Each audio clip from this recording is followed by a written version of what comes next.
practicing meditation for over 50 years. So what he's saying there is to be a yogi, you have what it means to be a yogi basically. Yoga has the root yoj. Yoj means to connect or to harmonize, and specifically harmony of body, mind, and spirit. That is yoga. So yoga 24/7, to take it a step further, not only does it indicate that yoga is supposed to be done 24/7. It's not just a form of exercise, which is hatha yoga or ashtanga yoga, but it's a way of life. But specifically in yoga 24/7, there are 24 principles. The 24 principles are axiomatic to who we are. It's encoded in our DNA, it's encoded in our consciousness. And awareness of these 24 principles, I'll tell you what the 24 principles are next, but the awareness of these 24 principles sort of embodies itself in 7 practices. And those 7 practices, along with the awareness of the 24 principles, leads to holistic well-being. The reason we give these lectures at universities is specifically when we are students, it's very difficult to be balanced. And if we learn this when we are students, we can apply it throughout our lives. So yoga 24/7 is that. Keep going. So these are the 24 principles. This semester we are taking one principle at a time and kind of going into a little bit of detail what that means. So the goal of talking about these principles is awareness mainly, not to just theoretically digest what it is, but to move towards really understanding, as in realizing what they mean. The very first principle we talked about this semester was self-care. And we started off, and I'll go through that today also with all of you. We started off with this discussion of what is really the self. Who are we really? Are we this body? And then we went into what it means to self-care, care for ourselves. We went around the room and we discussed different self-care activities each of us want to take up, because the goal here is to create a community which wants to move forward and improve themselves as a group together. It's easier when it's done in a group. After self-care, we went through sacrifice. So sacrifice, self-care is putting who I am first, or I first. Sacrifice is putting the others first. And we also said the balance between self-care and sacrifice is important to our well-being. If we just take care of ourselves, that is not a true reflection of who we fundamentally are, constitutionally are. So we also have to take care of others. If we just take care of others, the example of if you board a flight these days, in the safety announcement they say, before you put your oxygen mask on for somebody else, you put it on for yourselves. So if you cannot breathe, you cannot help others breathe. So that balance is important. We went through absolute truth. That was a slightly abstract topic, but we talked about 3 stratas of absolute truth. What we see in this everyday world is relative truths. If there is something cold, there is something hot. If there is something good, there is something bad. So there is this duality in this world because of entropy. And we, using the realms of quantum physics and modern scientific physical theories, we brought up this concept of quantum mechanical vacuum, which is an absolute paradigm. And we then went and looked at what the Vedas say about absolute paradigms. We talked about Vaikuntha. Vai means no, Kunta means anxiety, a place of no anxiety, and what that Vaikuntha might be like. And we talked about 3 levels of this absolute paradigm in terms of existence as absolute truth. And finally, last week we looked at this very interesting topic of form and substance. Both form and substance and self-care I'll somewhat summarize during today's presentation, but today's presentation will be on relationships. So this is a very important aspect of who we are. We cannot exist in vacuum. No man is an island, right? and the quality of our lives is often determined by the quality of our relationships. So let's look at what relationships are specifically from a Vedic perspective. Everything we talk about in the Yoga 24/7 is sort of the principles and the practices are problemized forms of what is in the Bhagavad Gita and Vedic wisdom texts.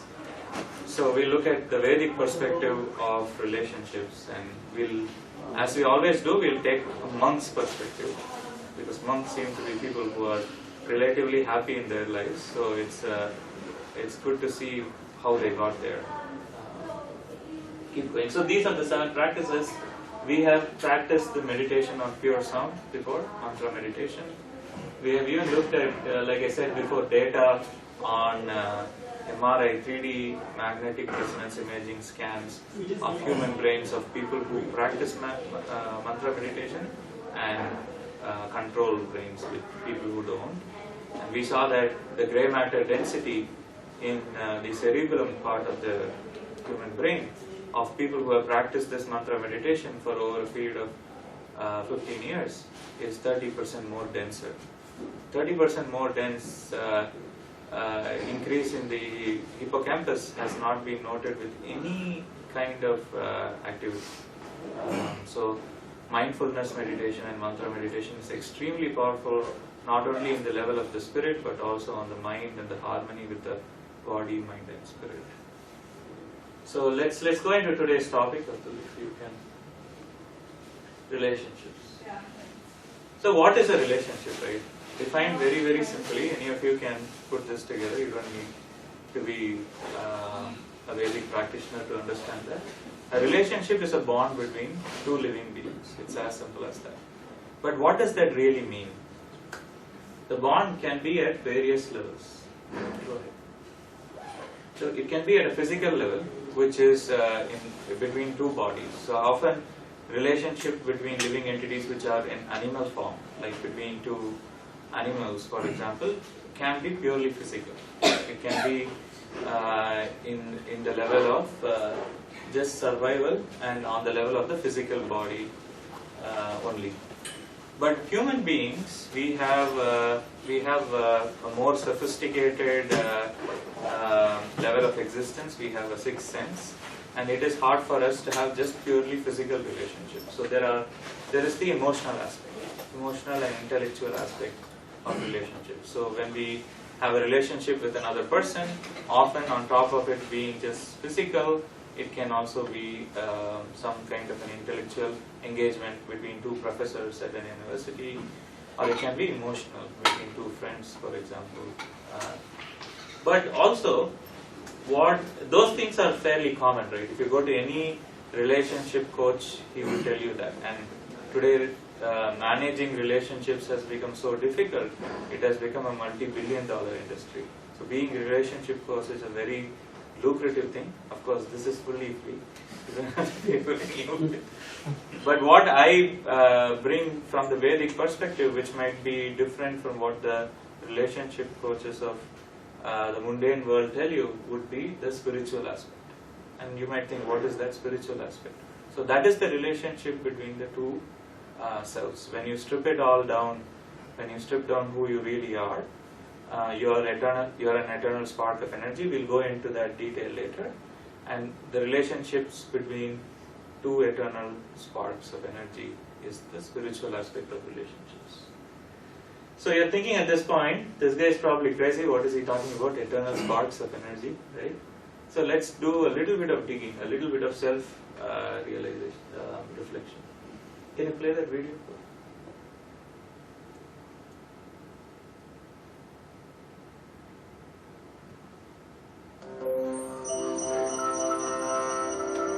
So it's a dead video. Throughout the history of mankind, 3 little words have sent poets to the blank page, philosophers to the agora, and seekers to the oracles. Who am I?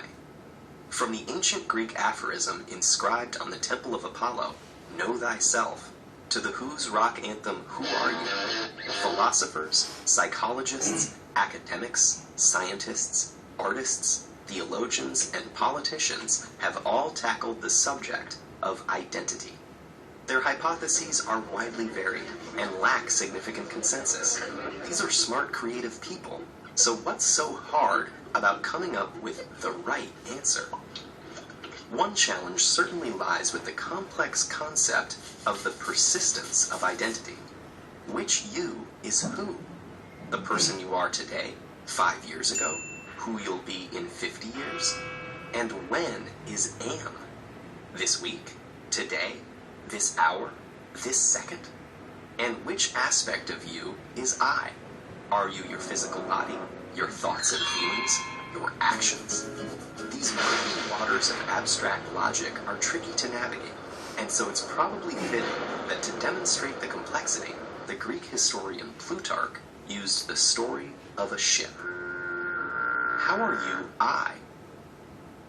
As the tale goes, Theseus, the mythical founder-king of Athens, single-handedly slayed the evil Minotaur at Crete, then returned home on a ship. To honor this heroic feat, for 1,000 years Athenians painstakingly maintained his ship in the harbor, and annually reenacted his voyage. Whenever a part of the ship was worn or damaged, it was replaced with an identical piece of the same material, until at some point, no original parts remained. Plutarch noted the ship of Theseus was an example of the philosophical paradox revolving around the persistence of identity. How can every single part of something be replaced, yet it still remains the same thing? Let's imagine there are two ships. The ship that Theseus docked in Athens, Ship A, and the ship sailed by the Athenians 1,000 years later, Ship B. Very simply, our question is this: does A equal B?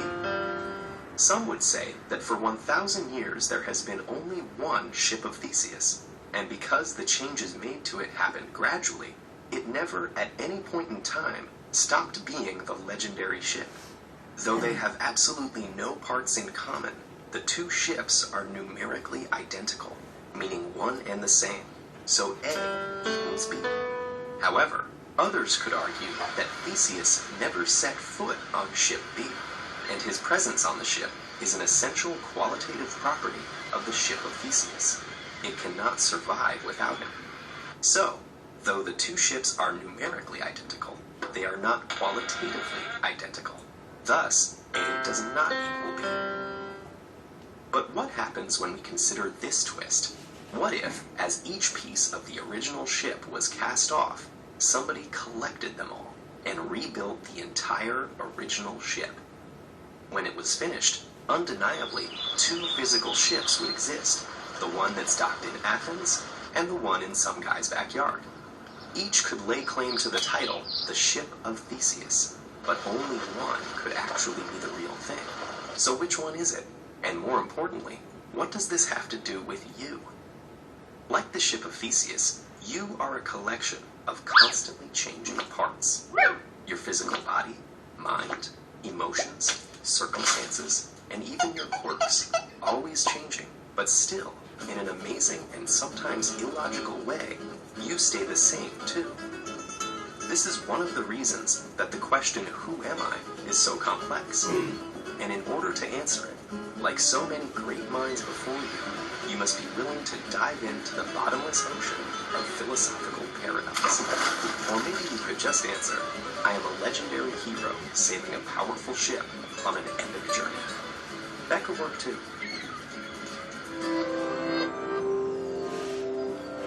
So Plutarch and Theseus, right? I bet when you thought you were coming to a yoga talk, you were now expecting to hear about Plutarch and Theseus. But it's a very interesting example of how to think about who we are, right? So this is not just the ship of Theseus that's under question, it's our human bodies. So if you look at modern science has shown us that all the cells in our body keep dying and growing back and dying and growing back. And over a period of 7 years, I believe, or 6 to 8 years, somewhere in there, all the cells in our body, including brain cells, are either refreshed or completely dead and grown back. So today, August 2019, this is my body. Say I am the body. My name is Prakash. So this is Prakash. So 2026, for example, when all the cells in this body are rejuvenated, am I still Prakash or am I something else? I will continue to, have the same relationships. I'll continue to have the same job probably. I'll continue to do all the same things, but my body has changed. So then the question is, something has remained constant. What is that something? So this in science is called the hard problem of consciousness. So let's take a look at what the Vedas say about this. So this verse in the Bhagavad Gita in chapter 2, verse 16, talks about that something in us which doesn't change over a period of time. That which pervades the entire body, you should know to be indestructible. No one is able to destroy that imperishable soul. So translating Sanskrit to English is a tricky matter.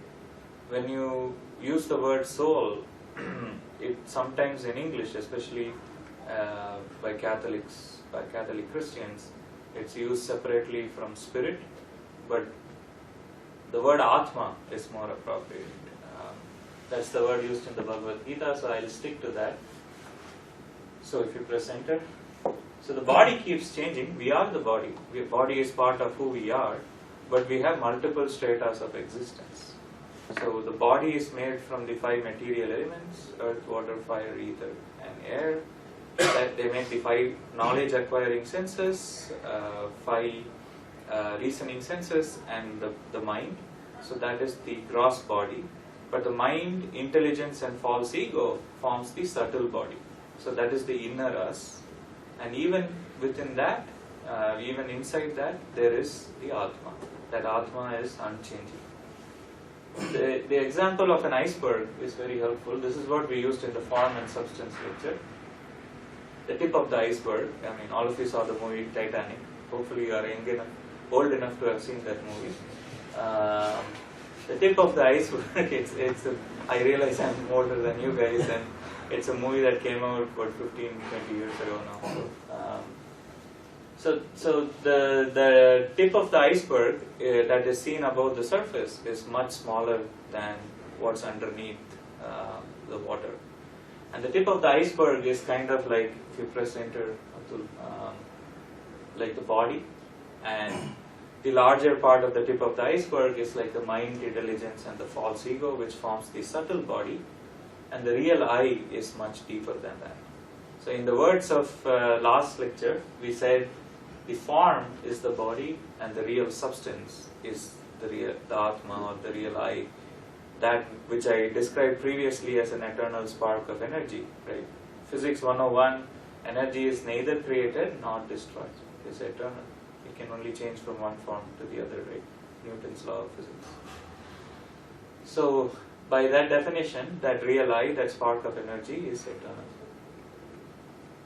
When there is too much focus on form over substance in relationships, which is the topic of today, there is conflict. You can think of n number of examples, the easiest of which is if you have a relationship, some kind of a girlfriend or boyfriend or husband or wife, and you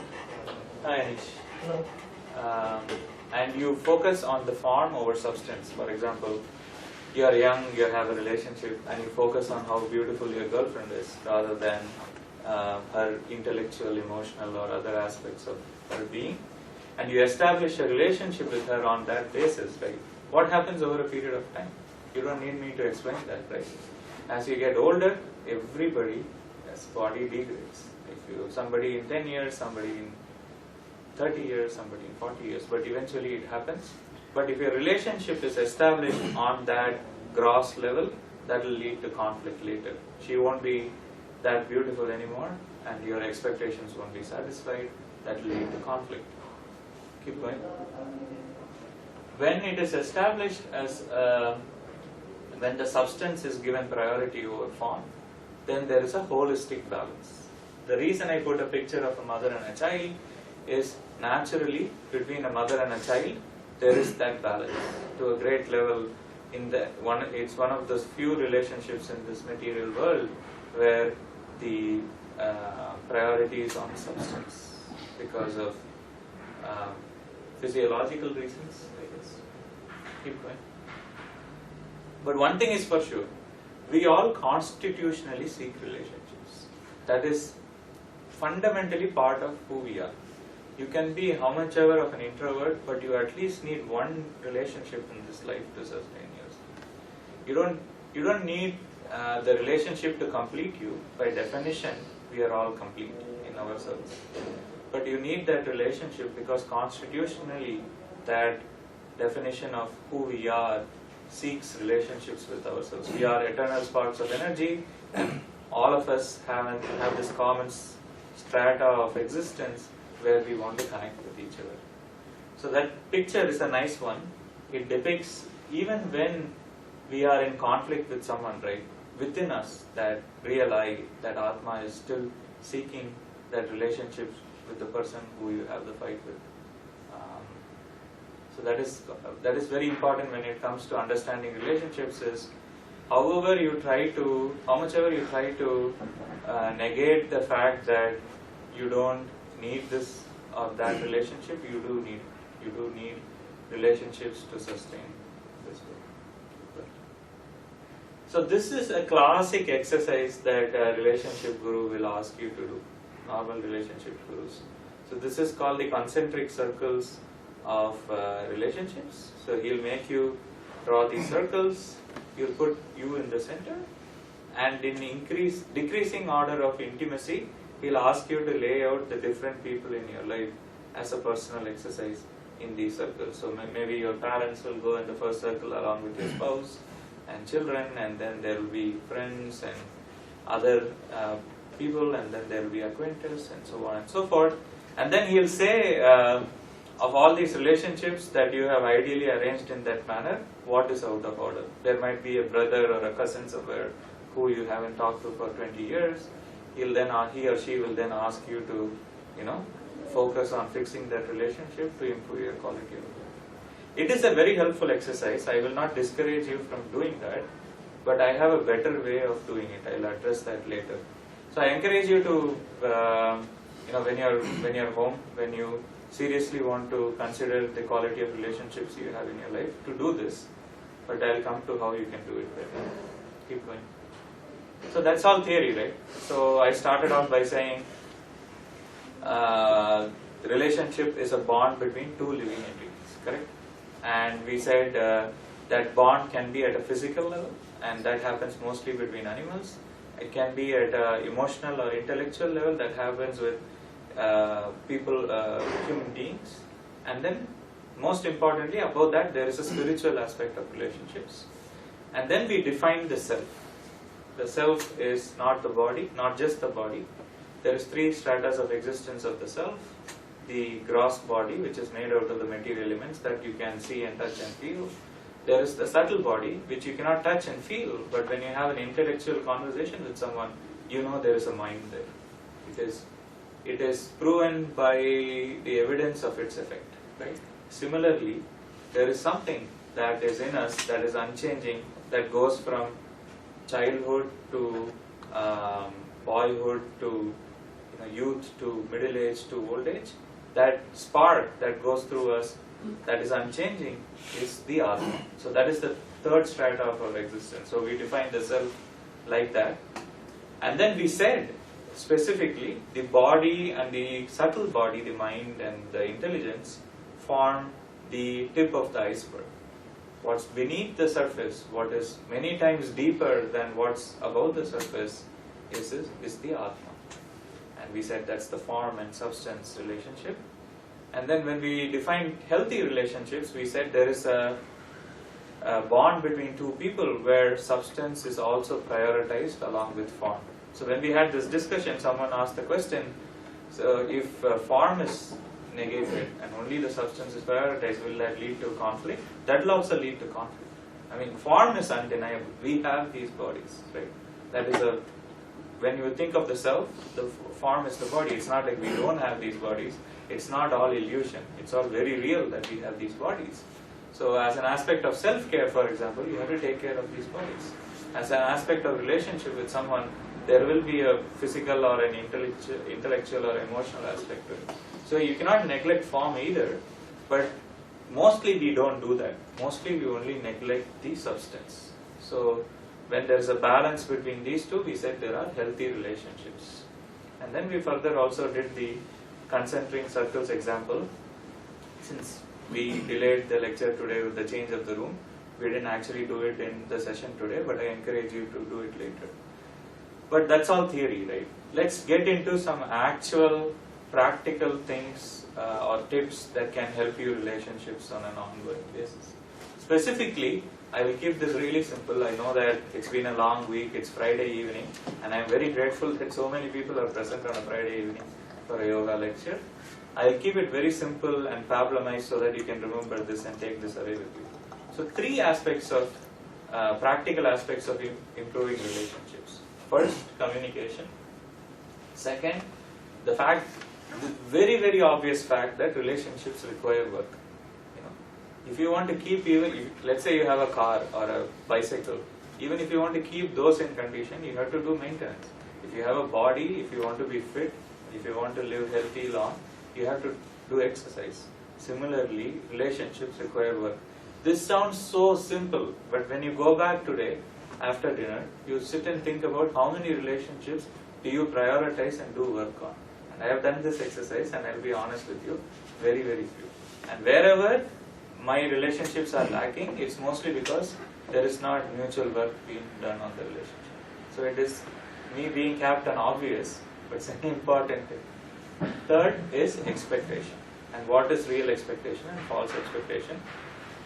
So I am also like you guys, I'm trying to practice meditation. I've been doing it for 10 years, but by no stretch have I reached any level of perfection. So I will engage some monks who have been doing this much longer than me to give you this advice. So go to the next slide. So Raghunath Swami again, please play. My friend, who is a marriage counselor, shared with me a story which gives us insight into this subject. A couple came to her in tears. They had been arguing for weeks. Each took their turn to explain their issues. Several sessions passed discussing the harsh words and mental pain that they both suffered. The counselor was trying to find an underlying cause for this breakdown. Finally, the husband, besides himself with anger and frustration, blurted out, "She has absolutely no respect for me. My ego cannot bear it anymore." The counselor asked, "Can you remember a time or event when you first felt this feeling toward her?" He answered, "Yes. Every day for breakfast, she gives me the end piece from a loaf of bread. Why doesn't she give me the good bread? When I grew up, my family would feed the dry, crusty end piece to our dog or throw it away in the garbage. This is an insult." The wife was visibly shocked by his words. She burst into tears and exclaimed, "Where I am from, in Italy, the end parts of the bread loaf is considered to be the best part. When I grew up, my family would fight for the end piece. To respect my husband, every morning for breakfast, I sacrificed my own enjoyment to give the end piece to him. I'm sorry. I didn't understand." He was from the USA, and she was from Italy. Suddenly, he cried, "I'm sorry. I didn't understand you." They had failed to understand what was valued by the other. They made up and grew from the whole experience. As far as I know, they're kind of living happily ever after. Soon after I heard this story, I was dining with a family in their home near Rome, Italy. Everyone wanted the end piece of bread, but out of respect, they gave it to me, their guest. Remembering the story of the married couple, I accepted it. It was a small sacrifice to please them, for I too grew up in America. On the surface, this problem was due to miscommunication. Studies on relationships have found that many relationships do end because of misunderstandings or miscommunication. Still, these issues are often symptoms of a much deeper issue. We tend to place ourselves in the center of the relationship instead of placing the other person in the center. If both people focus on placing the other person before themselves, there would be a much higher level of communication. My friend, who is a marriage counselor, shared with me. My friend, who is a marriage counselor. Go to the next slide. So that is the revised model. So instead of putting you in the center, do the same exercise. Put you outside the concentric circles and place the other person of the service in the center. So fundamental to having a relationship with someone is serving them.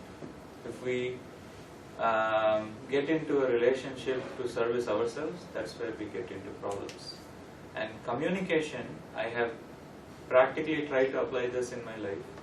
Communication, it's not about language, it's not even about body language, but it's about that fundamental awareness that in a relationship you have to put the service or the other person in the center. Immediately communication improves. So one thing I highly recommend, if you go to the next slide, is this book. It's called Nonviolent Communication. So this person, Rosenberg, Dr. Rosenberg, he was a professor in one of the southern states of the United States. He's very famous. He's no longer with us. Many of his students became professors and they're teaching the same thing.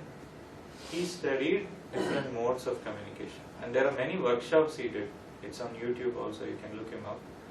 But I recommend that you buy this book. This is not in circulation in Asia, so if you want a copy, I have the PDF. Let me know. The excellent book. I think Megan has attended a workshop on this nonviolent communication. It's a very, very effective tool to apply in your life.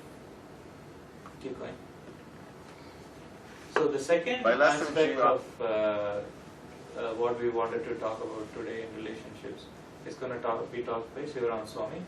So this is on working on relationships. So go ahead. By lethargy, I mean people's misunderstanding that a relationship, say a marriage, has some inherent quality that makes it successful.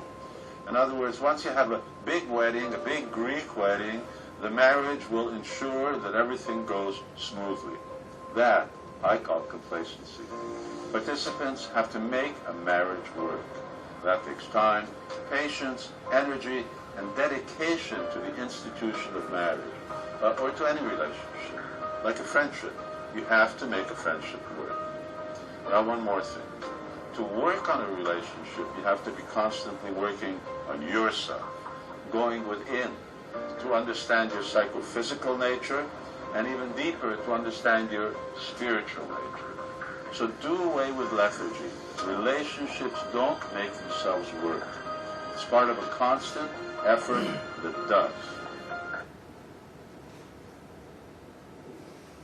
So simple enough, right? If you let something atrophy in this world, there is entropy. So it will eat it up, and over a period of time, depending on what it is, it will degrade and die. Relationships are similar. You have to work on them.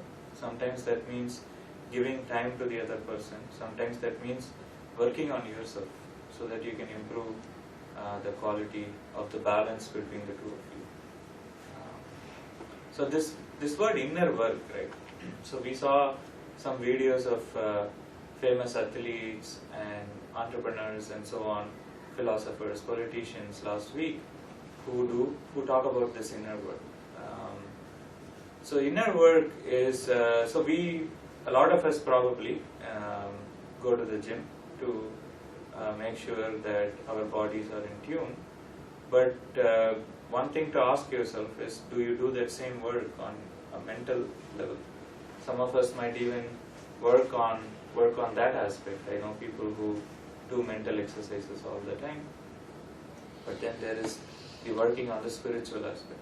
So that is the dimension that we bring to these conversations. A lot of this is general information, but when it comes to working on relationships, the aspect that we bring from NUS Bhakti Yoga is that inner work. You start a meditation practice.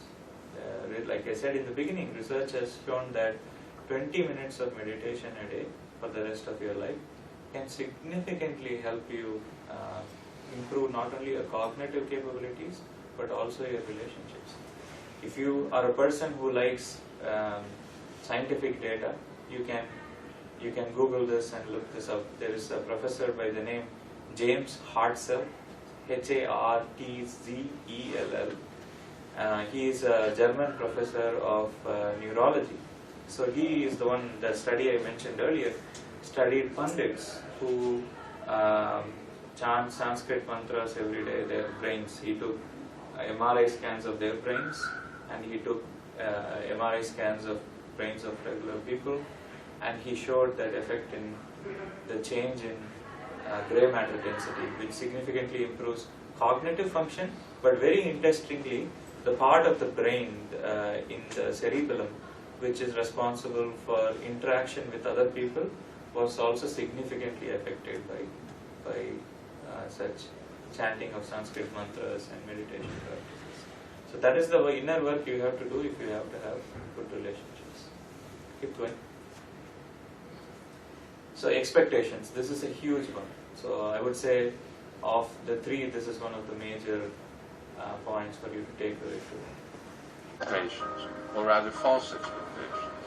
We're not perfect, but often we have idealized expectations from others or from a relationship. In my own personal experience, I saw my father as a real example of someone who accepted people for what they were. He nudged me along to improve and grow, but at the same time he accepted me for what I was and didn't try to make another person out of me. So we can help each other grow and our relationships grow. But don't try to change the other person. Help him or her become more himself or herself. There are many books available today on the topics I mentioned, making relationships work. Unfortunately, few include self-awakening as an essential purpose or goal of relationships. But if you don't know who you are, then even if relationships work, they don't bear life's ultimate fruit, self-awakening. So then what did you give each other of lasting value? Favorable relationships help keep our minds on self-development, on self-awakening. So healthy spiritual life means healthy relationships. Good luck in both.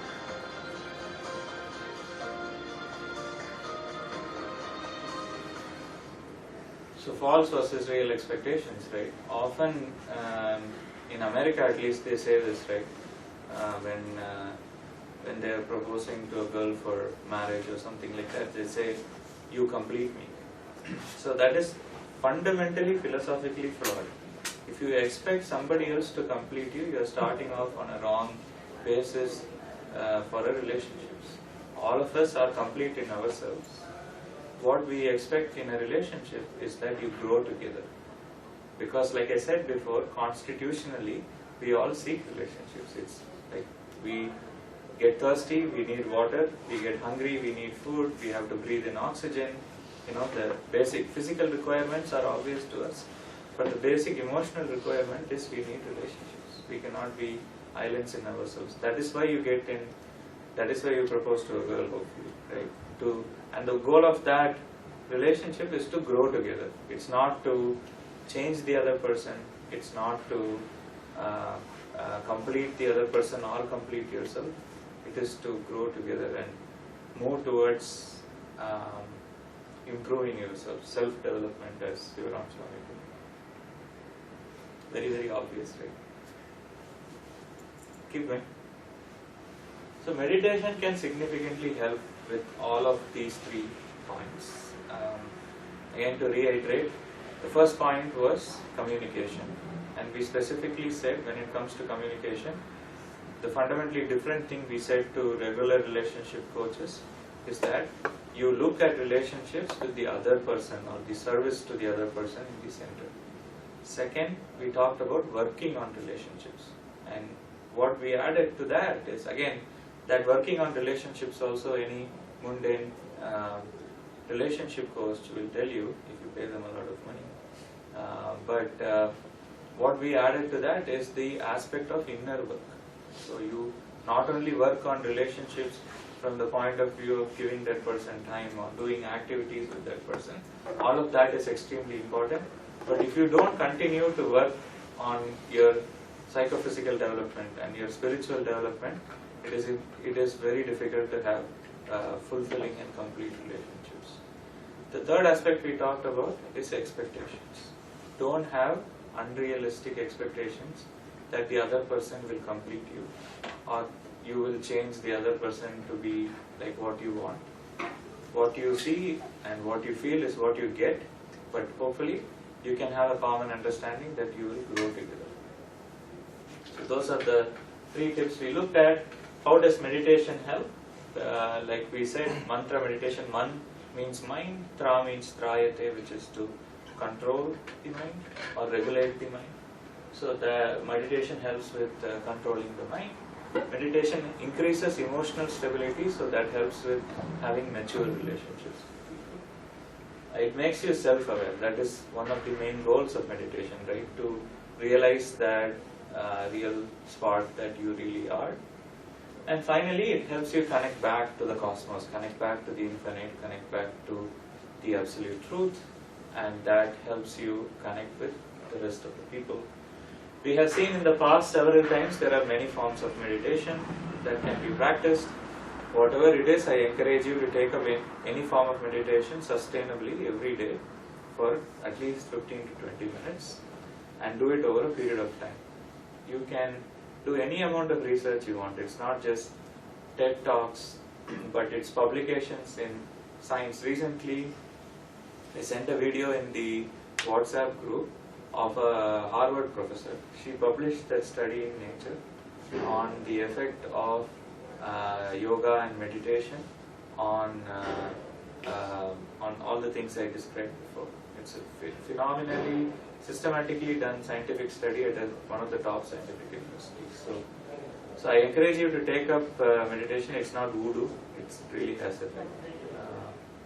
We looked at candlelight meditation, which is a form of silent meditation before, where you have a flame in front of you and you focus your attention on the flame and you meditate on that.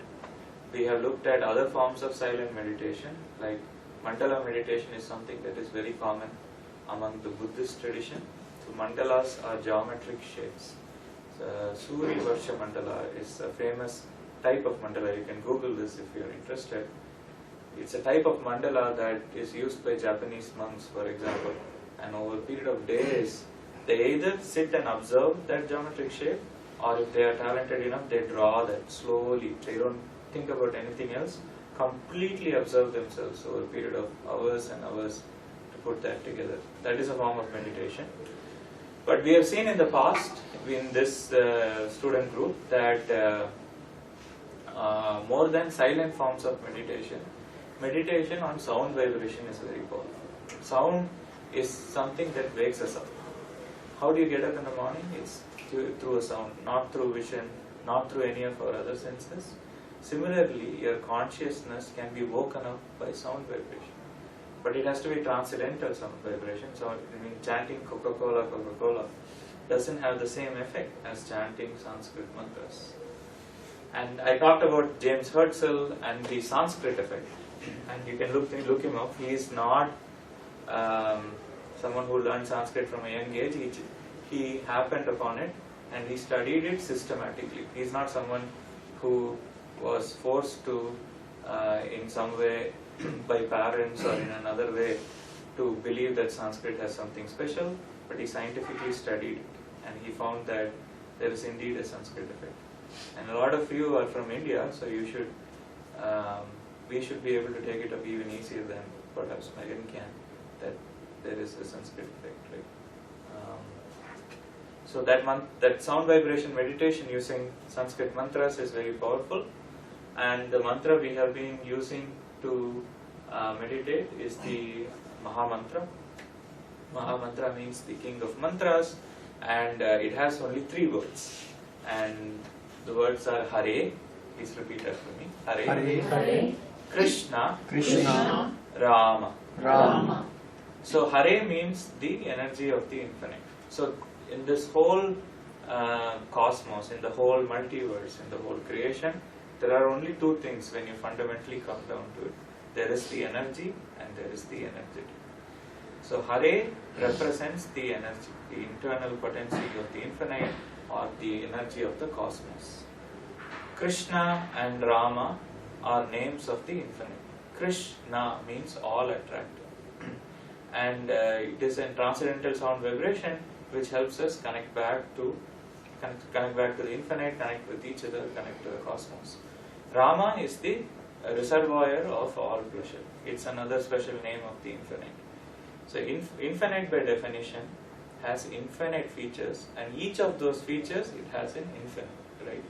So name is one of the infinite features, and the potency of the name is it is not different from the infinite itself.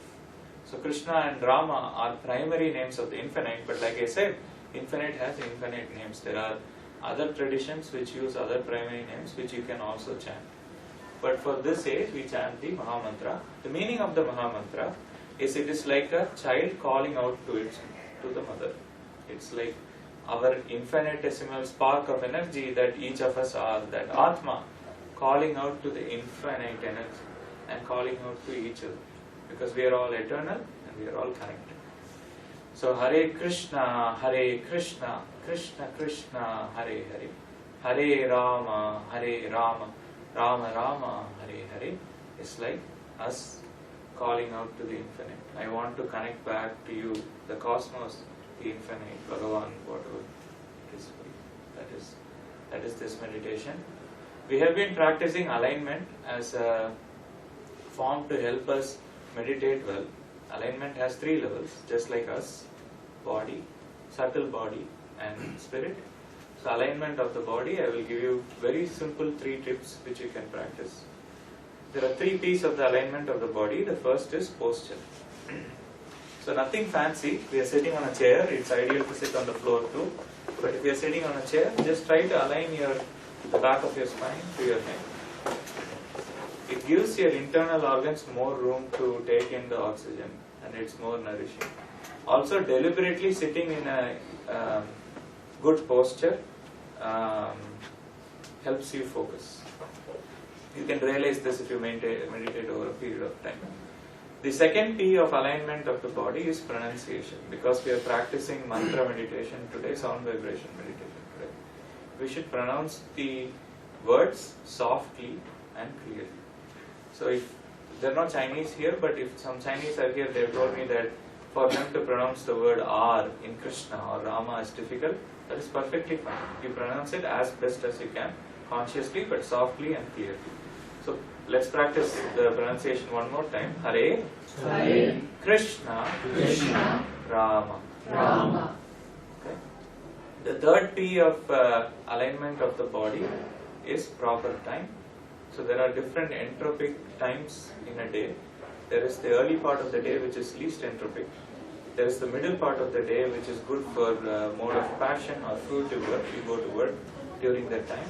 And there is the end part of the day which is darkness, which is good for relaxation and taking rest and so on. Ideally, since meditation is meant to awaken us, it is good to meditate in the top part of the day. Specifically in Sanskrit text, it is said there is the Brahma Muhurta, which is 1.5 hours before sunrise. Don't worry if that is too difficult for you. It's not a hard and fast rule. You can meditate at some other point in the day. This is just to optimize the effect of the meditation, but if you can't, you can't. You just meditate during another point in the day. So those are the 3 P's of alignment of the body. The alignment of the mind is subtler. It's slightly more difficult. There is one mantra we use to align ourselves, our mind in this NUS Bhakti Yoga Club. It goes, where intention goes, attention flows. Where attention goes, energy flows. And where energy flows, perfection manifests. So let's take up the first, right? Intention. Intention is such a powerful thing. Whatever you do as a practice, if you state the intention clearly up front, and if you have a good intention, it takes that practice to a different level. That can be, so this is practiced at Google. So my brother used to work at Google, and in their teams every day, they would state the intention of how they will work together and what the project is. And it significantly elevates the whole project and the experience. It can be a project like that. It can be as simple as you're cooking something for someone, right? You state the intention. So I love this person. I'm making this for this person out of love to nourish their body and to nourish our relationship. It seems mundane, but I swear it takes the whole thing to a slightly higher level. So for today's meditation practice, which we'll do over the next 20 minutes, I encourage you to state an intention to yourself. Just as a sample, I'll state my intention loudly. Then you can take the next 30 seconds to state your own intention to yourself. So for me, the intention of the meditation exercise today is to consciously not engage with my thoughts, my mind, my attachments, to directly engage with the mantra, to try and connect back to the cosmos, to chant with feeling so that I feel some connection with the infinite, the cosmos and all.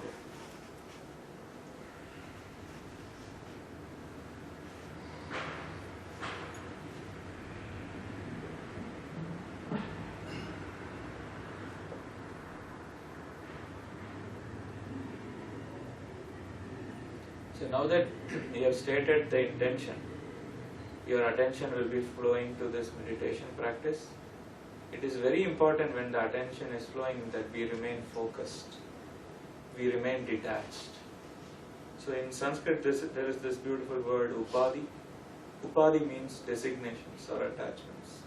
All of us have undeniably many attachments. We are attached to being a husband, we are attached to being a father, or we are attached to even being a student, or whatever our designation is. We are attached to our material objects. Some people are attached to their cars, some people are attached to their cell phones, and so on and so forth. For just the next 20 minutes, in order for the meditation to have full effect, please try to disengage yourself from those attachments. You are an eternal spark of energy, which is full of bliss and full of happiness. You are temporarily in this body, and you temporarily have this mind. So don't engage yourself with the body or the mind. Try to be yourself. So that is the. So now that we have detached ourselves, let us chant the Maha Mantra one time together with that detachment before we look at alignment of the spirit. So together with me, please. Hare Krishna, Hare Krishna, Krishna Krishna, Hare Hare, Hare Rama, Rama Rama, Hare Hare. So when we meditate in this way or silently, a lot of thoughts come to our mind. We should not engage with the thoughts, we should be detached as far as possible. Like I said, this is a subtle level of alignment, the alignment of the mind. So there is only so much you can theoretically understand. It is practice and realization. The alignment of the spirit is even subtler. So the alignment of the spirit is about connection or sambandha. So we are all eternal sparks of energy. The reason we meditate is to connect back to the infinite, to connect back to the cosmos, to connect back to Bhagavan. And we should do that with feeling. These are not mundane words, Hare, Krishna and Rama. They are eternal, transcendental sound vibrations. So as far as possible, let us chant together for the next 20 minutes with that feeling, with our body in the right posture, with as good of a pronunciation as possible, with our mind not distracted, and with our intention clearly stated, and with our heart aligned. So I will chant the first time, and all of you can join me from the second time, and we will all chant together. Chant loud enough for you to hear yourself, softly and clearly, but not so loud that it disturbs the person next to you. So here goes. Hare Krishna, Hare Krishna, Krishna Krishna, Hare Hare, Hare Rama, Rama Rama, Hare Hare. Hare Krishna, Krishna Krishna, Hare Hare, Hare Rama, Rama Rama, Hare Hare. Hare Krishna, Krishna Krishna, Hare Hare, Hare Rama, Rama Rama, Hare Hare. Hare Krishna, Krishna Krishna, Hare Hare, Hare Rama, Rama Rama, Hare Hare. Hare Krishna, Krishna Krishna, Hare Hare, Hare Rama, Rama Rama, Hare Hare. Hare Krishna, Krishna Krishna, Hare Hare, Hare Rama, Rama Rama, Hare Hare. Hare Krishna, Krishna Krishna, Hare Hare, Hare Rama, Rama Rama, Hare Hare. Hare Krishna, Krishna Krishna, Hare Hare, Hare Rama, Rama Rama, Hare Hare. Hare Krishna, Krishna Krishna, Hare Hare, Hare Rama, Rama Rama, Hare Hare. Hare Krishna, Krishna Krishna, Hare Hare, Hare Rama,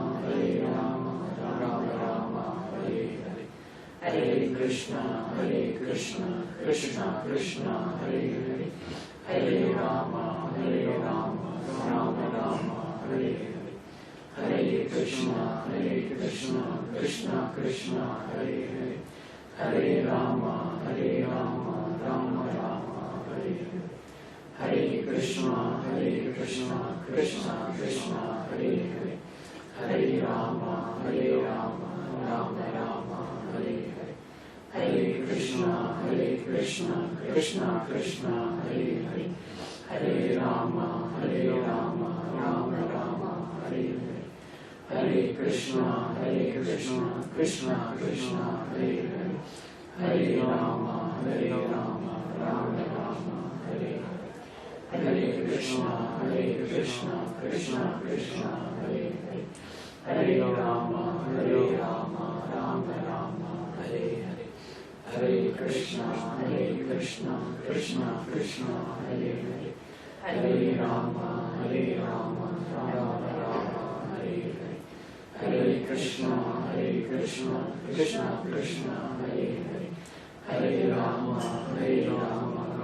Rama, Hare Hare. Hare Krishna, Krishna Krishna, Hare Hare, Hare Rama, Rama Rama, Hare Hare. Hare Krishna, Krishna Krishna, Hare Hare, Hare Rama, Rama Rama, Hare Hare. Hare Krishna, Krishna Krishna, Hare Hare, Hare Rama, Rama Rama, Hare Hare. Hare Krishna, Krishna Krishna, Hare Hare, Hare Rama, Rama Rama, Hare Hare. Hare Krishna, Krishna Krishna, Hare Hare, Hare Rama, Rama Rama, Hare Hare. Hare Krishna, Krishna Krishna, Hare Hare, Hare Rama, Rama Rama, Hare Hare. Hare Krishna, Krishna Krishna, Hare Hare, Hare Rama, Rama Rama, Hare Hare. Hare Krishna, Krishna Krishna, Hare Hare, Hare Rama, Rama Rama, Hare Hare. Hare Krishna, Krishna Krishna, Hare Hare, Hare Rama, Rama Rama, Hare Hare. Hare Krishna, Krishna Krishna, Hare Hare, Hare Rama, Rama Rama, Hare Hare.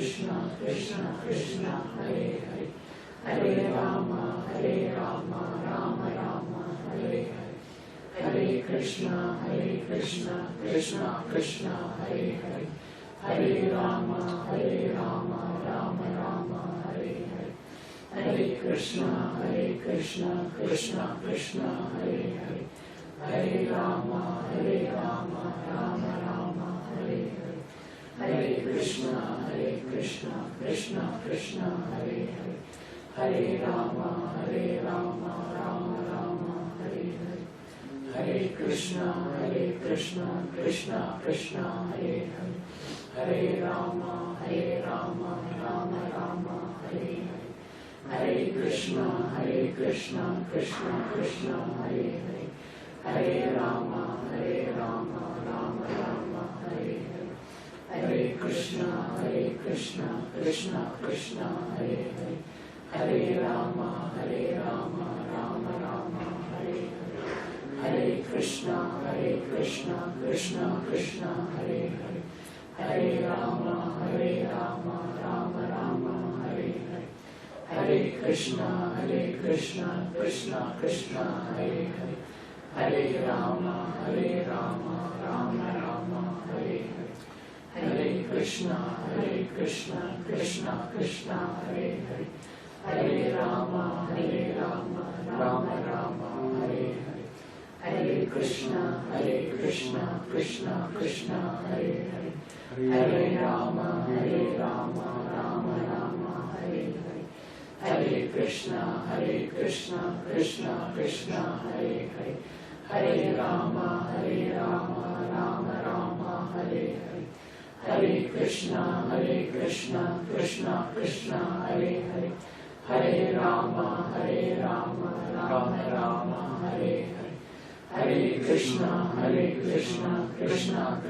Hare Hare, Hare Rama, Rama Rama, Hare Hare, Hare Krishna, Krishna Krishna, Hare Hare, Hare Rama, Rama Rama, Hare Hare, Hare Krishna, Krishna Krishna, Hare Hare, Hare Rama, Rama Rama, Hare Hare, Hare Krishna, Krishna Krishna, Hare Hare, Hare Rama, Rama Rama, Hare Hare, Hare Krishna, Krishna Krishna, Hare Hare, Hare Rama, Rama Rama, Hare Hare, Hare Krishna, Krishna Krishna, Hare Hare, Hare Rama, Rama Rama, Hare Hare, Hare Krishna, Krishna Krishna, Hare Hare, Hare Rama, Rama Rama, Hare Hare, Hare Krishna, Krishna Krishna, Hare Hare,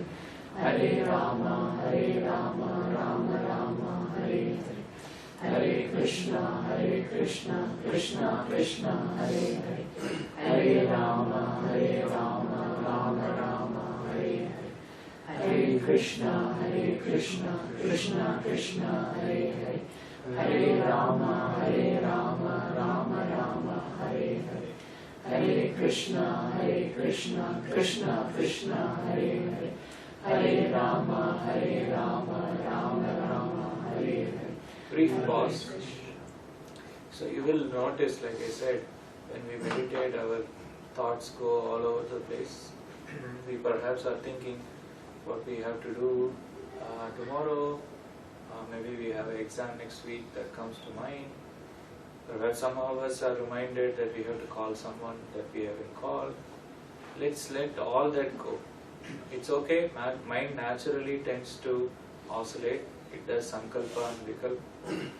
But during this meditation for another 5 minutes, 10 minutes, bring the mind back whenever it goes. Bring it back to the mantra and try and focus on the sound vibration. Chant loudly enough for you to hear yourself, but not so loudly that it disturbs anyone else. So we continue for another 5 to 10 minutes. You can be even lower in volume so that you can focus and you don't have to worry about your throat becoming parched. So I'll go first time, you can join me for the second. Hare Krishna, Krishna Krishna, Hare Rama, Hare Rama,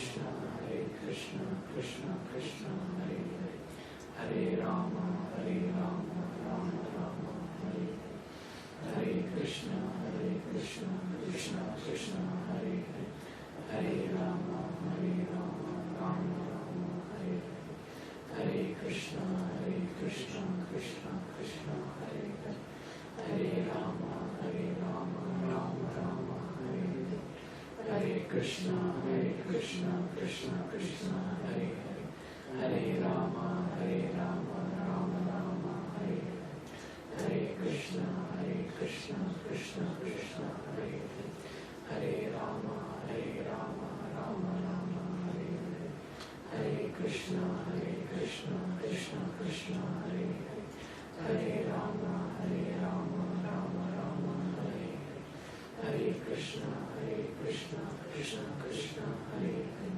Hare Rama, Rama Rama, Hare Hare, Hare Krishna, Krishna Krishna, Hare Hare, Hare Rama, Rama Rama, Hare Hare, Hare Krishna, Krishna Krishna, Hare Hare, Hare Rama, Rama Rama, Hare Hare, Hare Krishna, Krishna Krishna, Hare Hare, Hare Rama, Rama Rama, Hare Hare, Hare Krishna, Krishna Krishna, Hare Hare, Hare Rama, Rama Rama, Hare Hare, Hare Krishna,